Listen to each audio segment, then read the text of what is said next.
এখানে ঘি দিয়ে দিলাম। এখন কিছু বরফ দেব।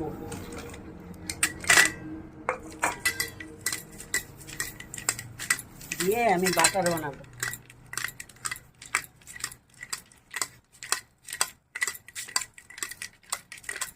সুন্দর বাটার হচ্ছে। বাটার বানানো যে এত সহজ আগে জানতাম না।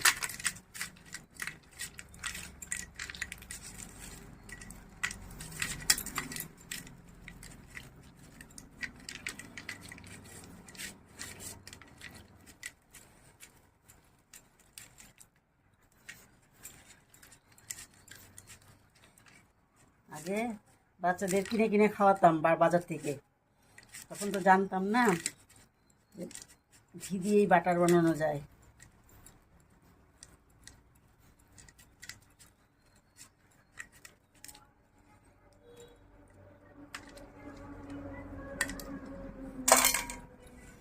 কত সুন্দর বাটার হয়েছে।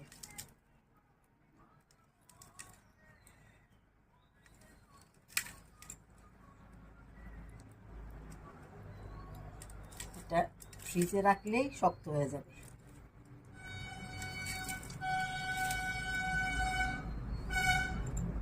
সুন্দর বাটার হয়েছে।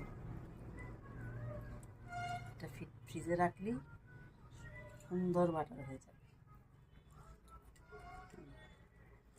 বাটার হয়ে যাবে। এখন আপনারা বেগুন ভাজি দিয়ে, মাছ ভাজি দিয়ে খান, সেই ভালো লাগবে খেতে।